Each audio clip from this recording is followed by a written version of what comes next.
Hi, I'm Johnny Materum, and welcome to Goodwill Training and Assessment Center Incorporated. For you to understand our tutorial video easily, we will use Taglish or Tagalog English as our medium of instruction. Now let me show you the different machines that we have in this training and assessment center. First, we have set of lathe machines. The first three lathe machines are Wasino brand. Then the second three lathe machines, Takisawa brand. 1, 2, 3.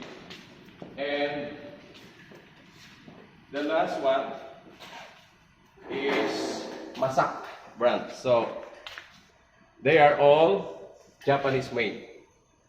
And we also have the profile grinder. Okay. And universal tool and cutter grinder.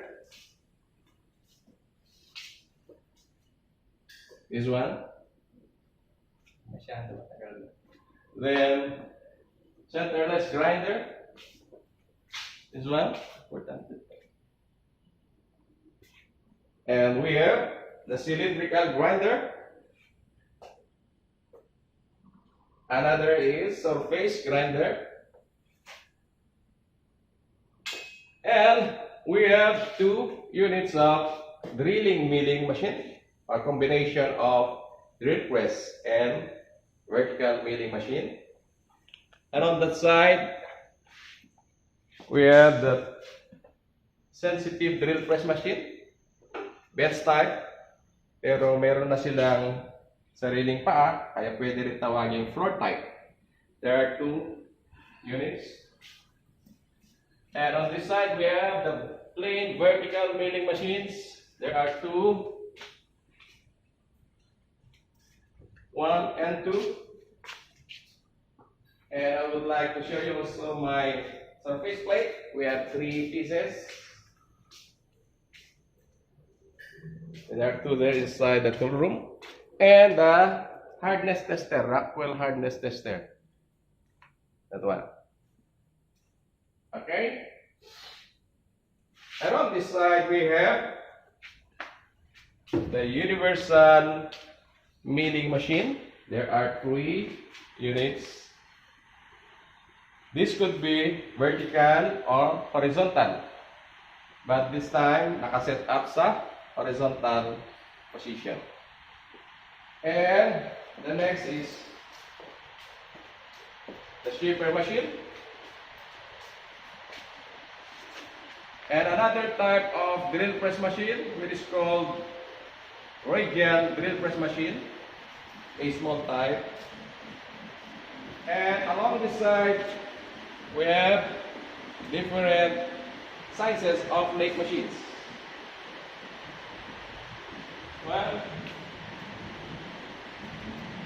4-feet bed, 1.5 meter or 7-feet bed, straight bed. But the spindle is very big, 3 inches diameter. It's good for turning cylindrical or long cylindrical workpieces. We have the bar cutter, 1 meter lathe machine, Wasino brand, and Masak brand lathe machine. Also, it has a 3 inches spindle bore diameter. We have the Hawaii Strong brand, also Japanese made, quick change gear for threading. And the Wasino brand, which has a hydraulic coupler. Okay, hindi ko lang naikabit yung hydraulic pump. Para siyang semi CNC lathe machine that can reproduce same workpieces, sizes, or contour for a short period of time, for mass production, in short. Okay, now let's proceed to the a lathe machine, and I'm going to demonstrate on how to operate using the operating controls. So this is a 1-meter bed lathe machine, Wasino brand, made in Japan. So I'm going to show you on how to run or operate using the operating controls. But first, we have to identify the main parts. Though we have already learned about this from our first or previous tutorial video. So this is the headstart, which consists of several gears with different sizes in order to produce different spindle speed. This is the carriage assembly, which can be manually operated or automatically and can be moved along the bed for cylindrical or longitudinal turning. Of course, it has a cross slide, which is used for facing or 90 degrees across the center line of the workpiece or headstart. Then the tailstock, okay, and the bed.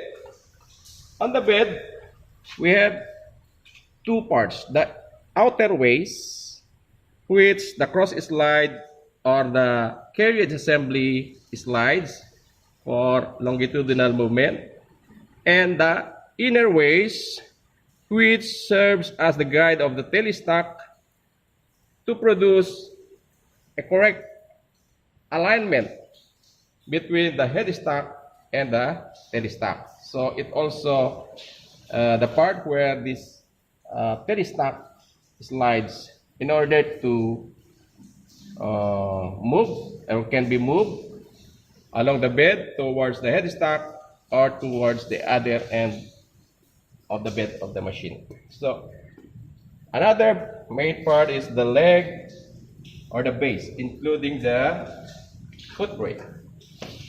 Okay, so let's now switch on the machine. First, by switching on the circuit breaker, okay, and the push button switch located in the machine itself. Some other brand or design of the machines, the push button switch is not located there. Like the Takisawa, it is located at the left side bottom beneath the feed mechanism or the gearbox. Okay, so this lathe machine has 6 spindle speeds. Okay, 6, and they are divided into 2 groups. Letter A, which is called the high speed, and the letter B column, horizontal column, is also called the low speed. So in the high speed, we have 460 revolutions per minute, 855 revolutions per minute, and the highest spindle speed is 1,500 RPM. And the slow or low spindle speed along the column of letter B, we have the lowest spindle speed, which is 670 and 130 and 230 revolutions per minute. Now, I will show you how to set up each spindle speed, and for you to see the difference in terms of the speed of the rotation of the spindle of each spindle speed. Okay, let's start from the lowest spindle speed, which is 70. Just follow the label, letter A, B, neutral, C, E, D, which are also located in this plate or the spindle chart. spindle speed chart. So these are the speed selector lever. So for 70 RPM, letter B, so we will put this lever in line with letter B. Kailangan galawin natin yung spindle para mag-engage yung mga gear sa loob. Okay? Then, letter E. Okay? Tama. Andito sa gitna. Okay? So, switch on the machine. Umandar na yung motor, pero the spindle and the jack is not rotating. That means, hindi ko na iset yung isang gear sa loob, yung nasa letter E. Ibig sabihin, hindi nag-engage yung mag-partner na gear sa loob ng headstock. Okay? Kaya, yung spindle, malambot pang pihitin. So, position natin as to yung lever. Dapat tapat na tapat sa letter E. Yun. So, mabigat na. Hindi ko na basta maikot yung spindle. Okay. Yun. So, this is now the 70 revolutions per minute. And this is the direction of rotation, which is called the main motion or the cutting motion. Now, to stop immediately, you can use the brake or the foot brake, or you can use this switch on lever for forward, neutral, and reverse. Ito yung difference. Pag finish off ko using this lever, dahan-dahan siyang ihinto. Unlike the foot brake, which serves as an emergency stop. In case of emergency, kailangan apakan agad so that the current will stop immediately as well as this spindle of the machine. Okay? So, next speed, 130 revolutions per minute. Letter D. Letter D. Then, remain on letter B sa low speed. Okay? Tingnan natin. Bumilis konti. Diba?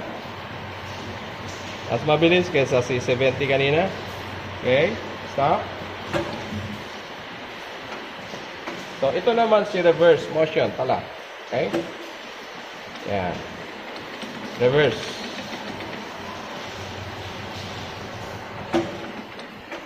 Then, neutral, para nakareset na agad yung kuryente natin para sa forward or reverse direction of spindle. Next is 200. Tapos na? 230 revolutions per minute. Letter B pa din. Letter B and letter C. Okay? Yan. So, mas mabilis. Okay? And reset na ka for current. Then 460. Dito na tayo sa column na letter A, which is the high speed. 460, letter A. And letter A. Okay? Kita nyo, mas mabilis na.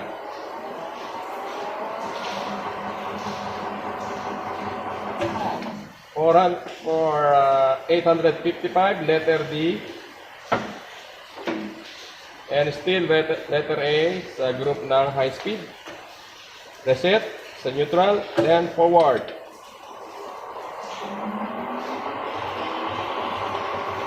Yeah, full revolution na siya. So that's how fast is the 855 revolutions per minute. So for the last, which is the highest spindle speed, 1,500, remain on letter A and letter C. So, ginagalaw ko yung spindle para mag-engage yung mga gear natin. Kasi pag hindi nag-engage, handle na yung motor pero maiwan si spindle. Okay? Good run, then forward. Okay? Yan ang 1,500 revolutions per minute. Okay, sa Tagalog, umiikot siya ng 1,500 kada isang minuto.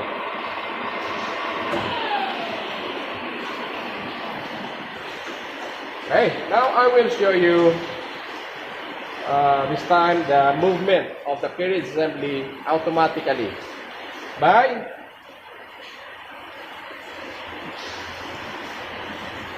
rotating the driver, which is called the feed shaft.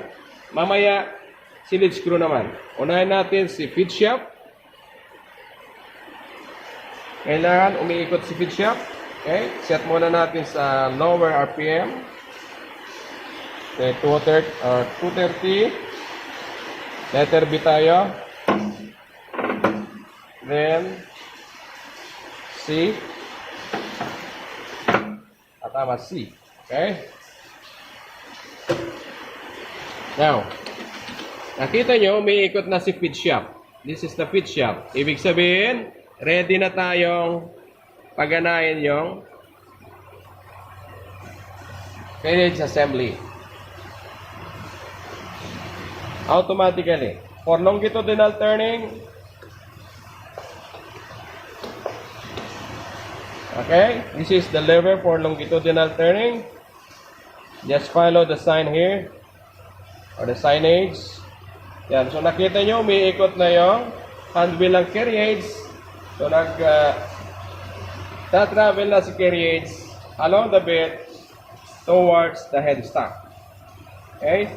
So, paano naman yung direction papunta sa tailstock? Okay? Bago nyo i-reverse,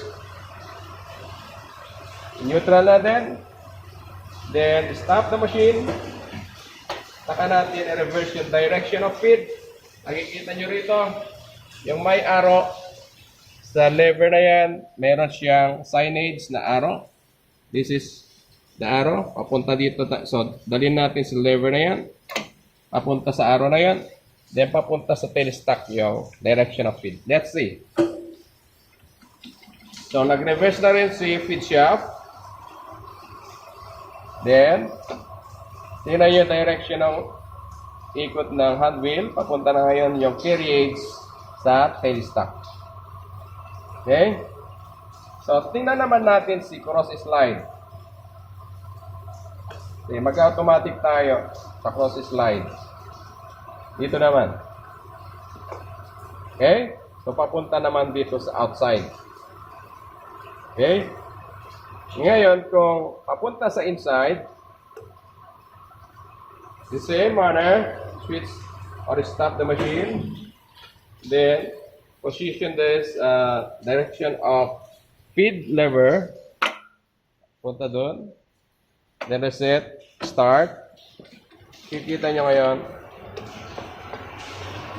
direction of feed across the center line of the workpiece. Yan. Papunta na sa inside or center line of the workpiece. Okay? Now, sir, paano naman baguhin yung feed rate? Yung bilis ng automatic feed. So, makikita nyo rito, yung speed na rotation ng feed shaft natin, kapag binago ko itong tatlong lever, 1, 2, 3, at saka yung lever na 1, 2, 3, 4, 5, 6, 7, 8, magbabago na yung feed rate natin, yung bilis ng automatic feed. Ngayon, supposed to be, ihinto natin yung machine. Okay? Pero para mas makita nyo yung difference, yung pagbabago ng bilis ng ikot ng feed shaft, na siya nagdadala ng automatic feed ng carriage at ng cross slide, papakita ko sa inyo, pero supposed to be naka-stop ang machine. Para lang makita nyo yung shifting nung from high or low or from low to high feed rate. Okay, kunwari ito. From H to I. Kita nyo ito. Okay? So, na bumagal, ibig sabihin, mas mabagal na nga itong automatic feed. So, tingnan nyo yung bagal ngayon to. Ayan. Diba? Bumagal din. Dahil mas bumagal din si driver, which is the feed shaft. Okay? Marami pang pwedeng baguhin. Halimbawa ito. Okay? Bumilis. Then, bumilis din. Okay? Halimbawa itong 1 to 8. Bumilis na, no? Bumilis na yung automatic feed. Pero kung ilagay ko sa 8, so number 1 ngayon, lagay ko sa 8, bumagal. Dahil naka-set up tayo ng millimeter o metric system doon sa change gear. Pero kung ilipat ko sa inches, ang mabilis sa kanya, yung number 1. So ganun yung metric and English system pagdating sa equipment. Now, sir, hindi ba pwede malaman ano eksaktong feed rate? Yung amount of feed rate or equivalent. Pwede. Malalaman natin dito sa chart na to. Sa thread chart at saka sa feed chart. Okay? So, ang feed rate natin ngayon, una, tingnan natin yung number. Okay, 1 to 8 sa metric system dahil naka-metric yung setup natin sa gear. This is the metric system and the English system. So ito yung thread, ito yung feed rate saka feed rate. So yung feed rate na number 8, ito yung 1 to 8. So number 8 tayo. Then letter I. Where is letter I? Ito. Column ng I. Horizontally, column ng H. So, nasa I tayo. Then, letter F. Side stack. So, ito yung letter F. Itapat natin sa vertical column na nasa number 8. So, ang feed rate ngayon is 0.087 millimeter. So, yung bilis na automatic feed natin per revolution of the spindle or the workpiece ay 0.087. Okay? So, that's for automatic feed. How about for threading operation? So, dapat, ang iikot ngayon is the lead screw. Okay, tingnan natin. Dapat lead screw. Kasi ngayon umiikot is feed shaft. So, isi-shift natin sa lead screw. Dapat ito, tingnan yung symbol. Nandun tayo ngayon sa symbol ng automatic feed. Pupunta tayo sa symbol ng screw or thread. So, dapat stop the machine. Then, lipat natin. Galawin natin spindle para mag-engage na yung gear. Okay. So, dapat iikot na ngayon si lead screw. Yan. Umiikot na. Okay. So, ready na ngayon si carriage para mag-produce ng thread. Okay. Pero bago yan, tingnan natin, kunwari, anong thread nang nakaset up? Or, anong gusto nating pitch ng thread sa metric system? Let's say 2. 2 means the actual distance between two thread or tip of the threads. 2 mm. So, letter G. So, dito, lipat natin letter G. Stop the machine. Okay, letter G. Then letter H. Letter H. Then number 8 dito sa set of gears sa feed mechanism natin. Ay, yeah, number 8. Okay? Okay. So, i-reset natin yung current. Yan. So, umikot na si lead screw. Now, dapat neutral na tayo sa lever na automatic feed para naman si lever ng threading ang i-engage natin. Okay, engage na natin. Ito umiikot ay thread chasing dial. Ginagamit natin kapag ang method of threading natin ay chasing dial method. Kunwari dito tayo sa AC. Tatapat natin yan. Yan. So gumana na si carriage. So thread natin. Pansin nyo mabilis yung takbo. Dahil thread ang pinoproduce natin. Hindi automatic feed. Okay? So kunwari nandun na tayo sa dulo ng workpiece sa malapit sa headstock. Release natin si thread chasing lever. Then go back to the starting point. Then again, hintayin natin tumapat si AC dito sa indexing line, saka natin baba si thread chasing lever. Okay? Nagte-thread na tayo hanggang matapos yung thread. Or there is another method sa threading na natin i-release yan. Reverse forward or forward reverse method ng spindle using the foot brake. Okay? Tingnan natin. Then, reverse using this switch lever. So, reverse the spindle, reverse ng direction ng carriage, go back to the starting point of the workpiece. Yan. So, without releasing the thread chasing lever. Okay, kunwari nasa starting point, stop the machine by using the foot brake. Then, neutral the switch lever. Then, kunwari feed na tayo, then forward.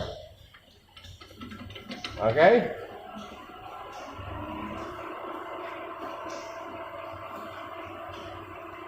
Okay. So, kunwari tapos na, then, it's off or stop the machine. Now, saan ang gagaling yung mga movement na yan? Automatically. Papakita ko sa inyo saglit. Okay? Ang pinaka-source ng power ay nandito sa ilalim yung electric motor. Makikita nyo dito. Ayun. Doon sa electric motor sa baba. Yan. Then, that electric motor through the pulley and the belt will transmit the power into the bigger pulley by the use of the belt. And this pulley is also connected by the use of the shaft towards inside the headstock of the machine. And that will drive the several gears inside the headstock so that different spindle speeds will also be obtained. So, siya yung magpapagalaw ngayon sa spindle na machine. Okay? Now, the same, through the use of the gears inside the headstock, tatransmit na ngayon ang power dito sa labas din, palabas dito sa set of gears, or we call it the stud gear, the intermediate gear, then pababa siya, papunta dito sa maliit din na gear, papasok naman dito sa gearbox na ito, or spindle feed mechanism. And this feed mechanism or the gearbox na meron ding 8 sets of gears, pang 9 yung distributor na gear para sa iba-ibang feed weight, ay siya namang magbibigay ng motion or power para sa feed shaft at saka kay lead screw. Okay? In different speeds para ma-attain natin yung desired feed rate. Or sa threading, yung desired pitch of the thread in both in mm or English systems. So, when the feed shaft rotates, it converts that rotary motion into linear motion by the carriage assembly. So, naging linear motion na siya towards the headstock, along the bed, and towards the tailstock. Okay? Ganon din sa cross slide. Linear motion pa din, pero either papunta sa center line of the workpiece or towards the outside part of the workpiece. Okay? So, si tail stock naman, nakita nyo kanina, dito naman sinushoot. Okay, minamount natin yung mga live center. Yan. To support the workpiece. Now, hindi na matatanggal yan unless ikutin natin sa hand wheel. Yan. Easily remove. O kaya naman, si drill chuck para sa drilling operation. Yan. Okay? And the chuck key. Okay? Now, paano natin switch off ang machine? Kung ano yung ginawa natin ng una, okay, yung huli natin ginawa, siya naman mauna ngayon. Switch off the push button of the machine.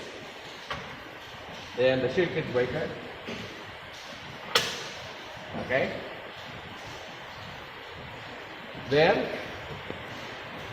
for the next video, I'm going to demonstrate on how to accomplish the different lathe machine operation. So, keep on watching and follow me on my YouTube channel. Thank you.